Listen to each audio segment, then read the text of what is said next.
বহুদিনৰ পৰা মানে ৰাসৰ বহুদিনৰ আগৰ পৰা এটা ভিডিঅ' বনাম বুলি ভাবিছিলোঁ ৰাস আৰু পালনামৰ কাৰণে, কিন্তু তাৰ কাৰণে মানে বহুত ভালকৈ ভিডিঅ' বনোৱা নহ'ল। এডিটিং কৰিবলৈ মোৰ প্ৰব্লেম হ'ল, তো মই কেইটামান ভিডিঅ' তেনেকৈ এডিট কৰি মেলি বনালোঁ আৰু তো আপোনালোকে চাব পৰাকৈ। যিহেতু এবাৰ ৰাস আৰু পালনাম একেলগে পৰিছিলে, পালনামৰ ভিডিঅ' বিশেষ বনোৱা নহ'ল, কিন্তু ৰাসৰ বনোৱা হ'ল বাৰু। তো let's start. So' hey guys, আজি হৈছে ৰাসৰ ডে 1। আমি এতিয়া এফালৰ সত্ৰ এখনলৈ ৰাস চাবলৈ গৈ আছোঁ। নামলৈ গৈছিলোঁ, কিন্তু তাত ভিডিঅ' বনোৱা নহ'ল। চ' এতিয়া মই ভাবিলোঁ বনাওঁ বুলি। এইটো ভিডিঅ'ত চাগে 2খন সত্ৰৰ ৰাস দেখিব, কিন্তু জানো দেখিব পাৰে নেদেখিব পাৰে, চাই লওঁ আৰু। এয়া আমি ৰাস চাবলৈ অহা সত্ৰৰ হলটোত পালোহি। মানুহ চাওক কিমান মানুহ হৈছে। প্ৰথম দৃশ্যটো নেদেখিলোঁ বাৰু, তথাপিতো দ্বিতীয়টো দৃশ্যৰ পৰাই মই দেখুৱাবলৈ চেষ্টা কৰিম। সন্তান মোৰ হাতত অৰ্পণ কৰে নে নকৰে? মহারাজ দৈবকী গর্ভজাত অষ্টম সন্তান অষ্টম সন্তান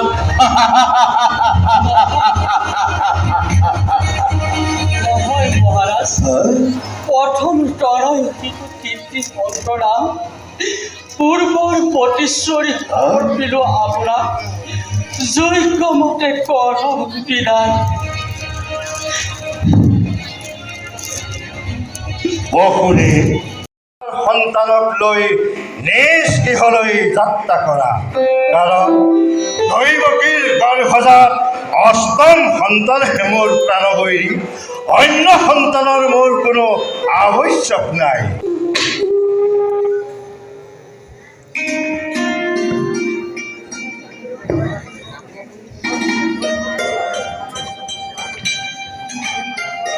মাতৃ ৰাণী আই, এওঁলোকক ভিতৰলৈ লৈ যোৱা। ভাল বাৰু আই, আহা আহা সখীসকল।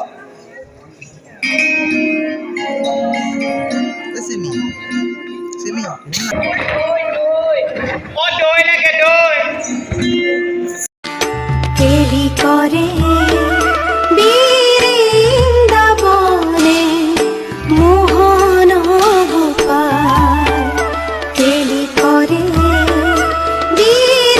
বৃন্দাবনে মোহন গোপাল, খেলে সঙ্গে ও রঙে ধঙ্গে, খেলে সঙ্গে ও রঙে ধঙ্গে। চ' হে গাইজ, আমি আহিছোঁ উত্তৰকন্যা সত্ৰলৈ ৰাস চাবলৈ, এইপিনে মানুহ চাবলৈ।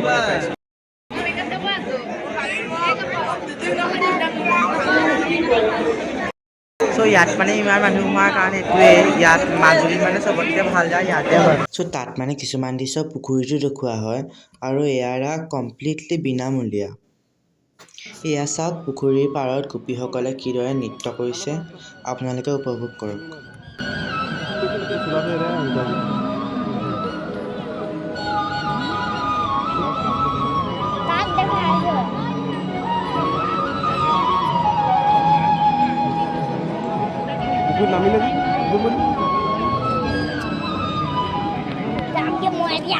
যাব নিদিওঁ নহয়।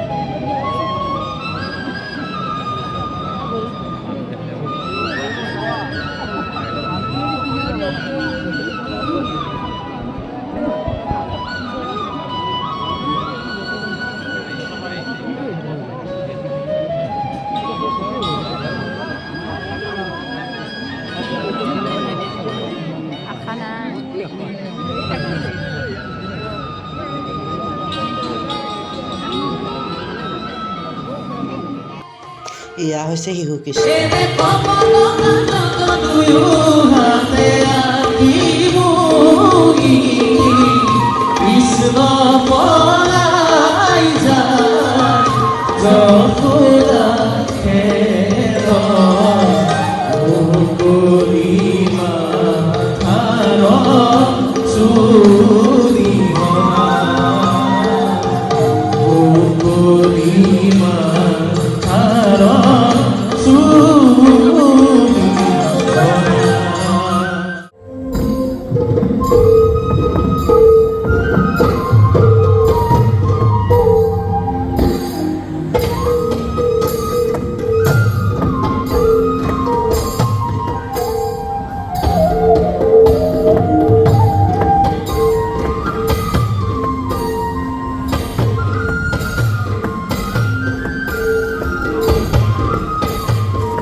তাৰপিছত আমি গুচি আহিলোঁ ভিৰৰ মাজৰ পৰা কিবাকৈ ওলাই আহিছোঁ যেনে তেনে।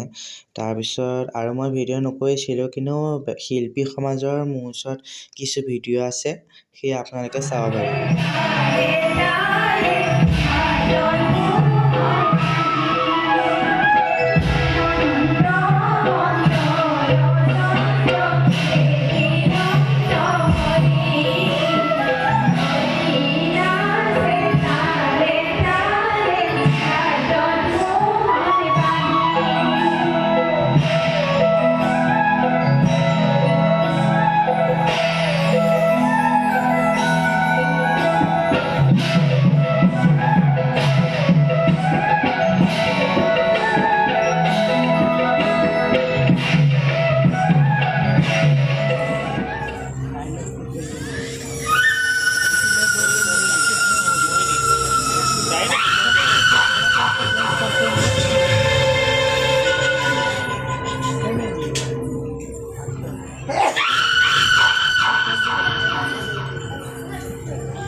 শেষত পালনামৰ দৃশ্য এটাকে চাই যাওক। ইয়াত মেলাও হয়, কিন্তু মোৰ মেলা ভিডিঅ' বনোৱা নহয়।